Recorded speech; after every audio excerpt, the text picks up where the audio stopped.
تعديل الدستور شو رايك فيه دكتور؟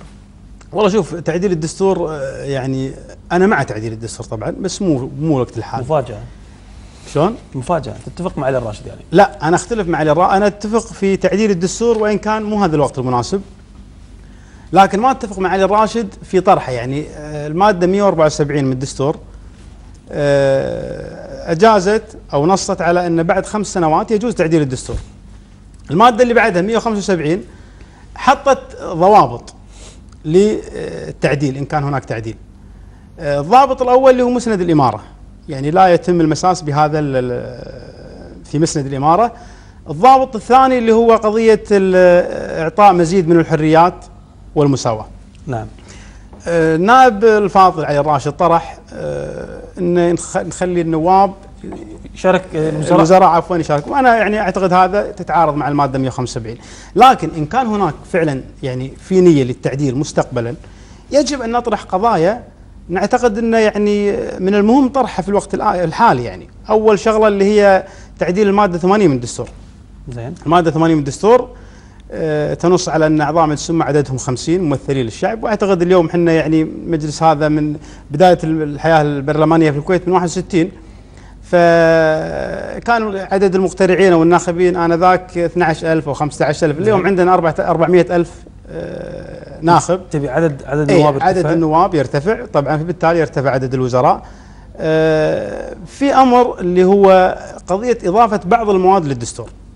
أنا مع إضافة 3 مواد للدستور جديدة.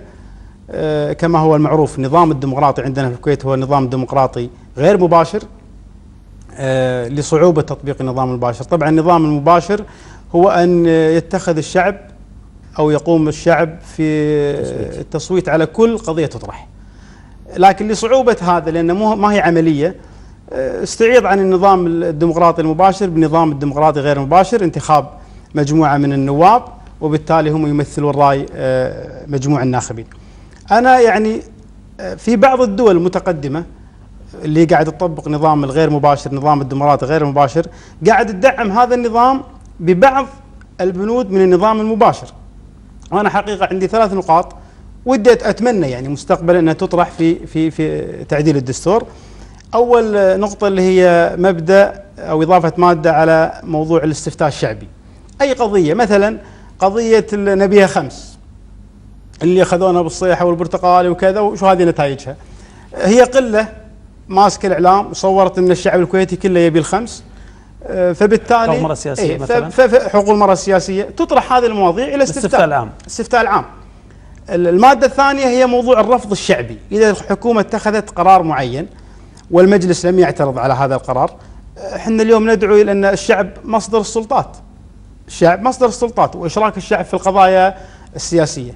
الرفض الشعبي أن أي قضية يتخذ أو أي قرار يتخذ من قبل الحكومة المجلس يوافق عليه، الشعب رافض أن يتقدم مجموعة من الناخبين أو من المواطنين بطرح هذا الموضوع للرفض الشعبي، وإذا حصل على عدد معين مثلا 51% مثلا يتم رفض قرار الحكومة.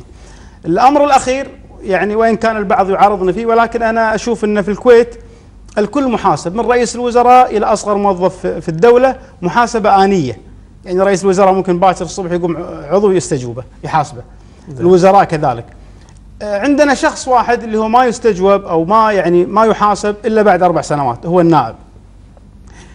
بعض النواب للأسف يعني 3 سنوات يكون يخفق يقصر في أدائه البرلماني، وآخر سنة تحت ظروف معينة وكذا يعني يحاول أنه يعدل خطأ في ال3 سنوات الأولى.